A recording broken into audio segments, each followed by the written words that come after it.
One of the big fights that's going to go down this weekend that I feel is being undervalued, but it's Johnny Walker versus Corey Anderson. And even though that is valued, it's still not on the main card, and being on the main card is a very real thing. So because it's not on the main card, I'm going to point to it as one that's being overlooked, particularly when it does have title implications, and whether they're immediate or down the road a bit, they've got implications. Corey Anderson can only be ignored for so long. Johnny Walker is one of the hottest things on 2 feet.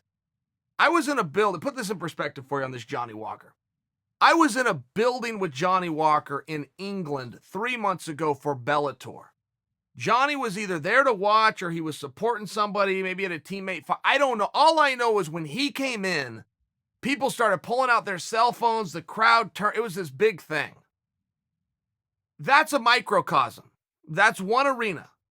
But it was an arena in a different promotion in a foreign land that was happy that he walked in and parked his ass on a seat.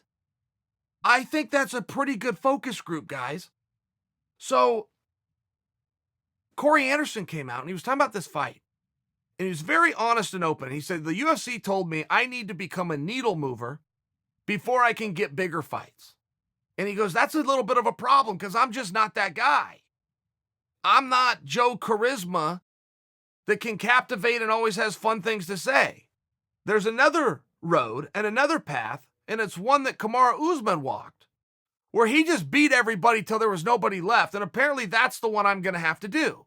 Now, I like that for many reasons. I like that he found an example in Kamaru. I don't think you never need to reinvent the wheel. The world's been around long enough. Find somebody else who's done what you want to do and then go copy them. I like that. But I do disagree with Corey tremendously on his assessment of himself. My first experience with Corey Anderson was through The Ultimate Fighter, and through The Ultimate Fighter, I was sitting at home. I'm on my couch watching this guy. He was very charismatic. He definitely stood out. His interviews definitely stood out. Then he had the skills to back it up. And then I found out he was a wrestler, so now I got a guy to cheer for. I'm going to cheer for the wrestler. But he also had things to say that were very interesting. He continues to do that. He even did a face-to-face with John Jones. He found out John Jones was doing some signing at some event. He shows up. He does a dojo storm and makes sure to catch the whole thing on camera. Now, I don't want to become an advocate of that kind of guerrilla marketing, but to act as though there's not something there and that worked, point Corey Anderson got the champ to respond to him. Champ had to respond to him. He's face-to-face with him. He does have it. He does have what it takes. He gets off track sometimes. I see Corey Anderson get off track. I want to grab him and shake him. I view that I am in the position to do that because I am older than him and we are both wrestlers. It's a respect thing. I never met Corey Anderson, but I feel that I can grab him and tell him that. I don't agree with his assessment. I like that he's taking hard fights. I like that he's getting there with Walker. I like that it's at Madison Square Garden. I like that he came out and shared the story with the UFC. Little bit of an Al Snow, Job Squad, pin me, pay me type angle, but I was into it. And then I like that he backed it up by saying, I'm not going that path, but I have another one, and it's the Kamaru Usman route. And all Kamaru did is beat everybody till there's nobody left standing, and he took the damn belt. Okay, that's a story, Corey. All I want is a story. Who, what, when, where, and why. That's it. I'll decide as the viewer if you have a good story. If you don't, go find another one. But this is all promotion is having a story.